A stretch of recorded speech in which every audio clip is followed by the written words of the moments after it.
Good day. As the brand ambassador for Heart Foundation South Africa, I, Sister Paddy Chettiar, am here to raise the awareness of rheumatic fever and heart disease. As you are well aware that the first week in August is declared Rheumatic Fever Week in South Africa. This has been so for the past 25 years or longer. So let's ask ourselves, what is rheumatic fever and heart disease? Well, it is a common type of disease that is acquired in children and young people below the age of 25. In the early 90s, it was found globally that the main cause of death was rheumatic fever.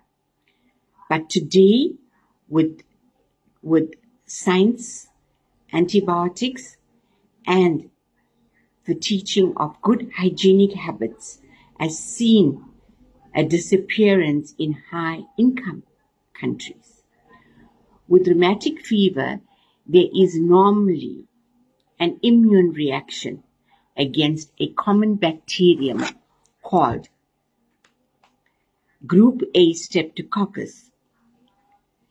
Rheumatic fever is preceded 2 to 3 weeks earlier by this bacterial throat infection.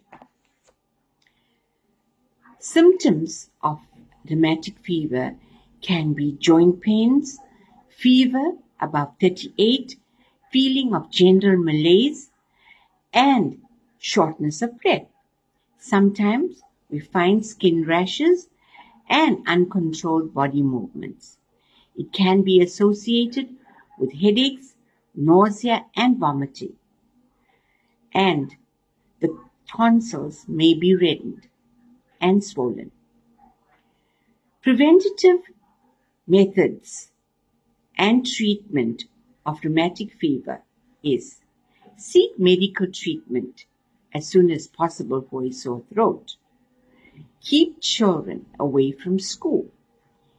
Teach children good hygiene to prevent the spread of germs. Note, a single episode of rheumatic fever can cause damage and lead to rheumatic heart disease. Strokes, it can also lead to heart failure and death.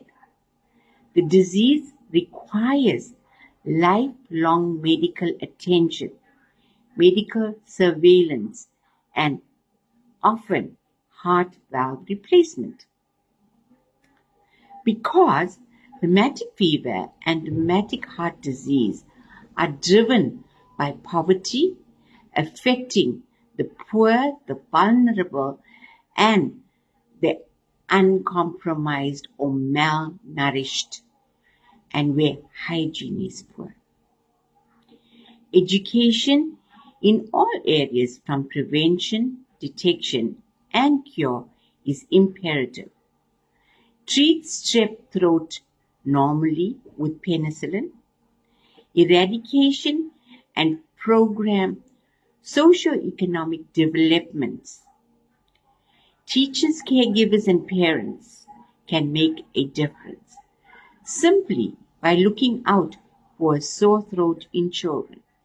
And note that the untreated causes may endure great problems. And it is important that a sore throat in the absence of colds and flu could possibly be a strep throat, and this may lead to rheumatic fever.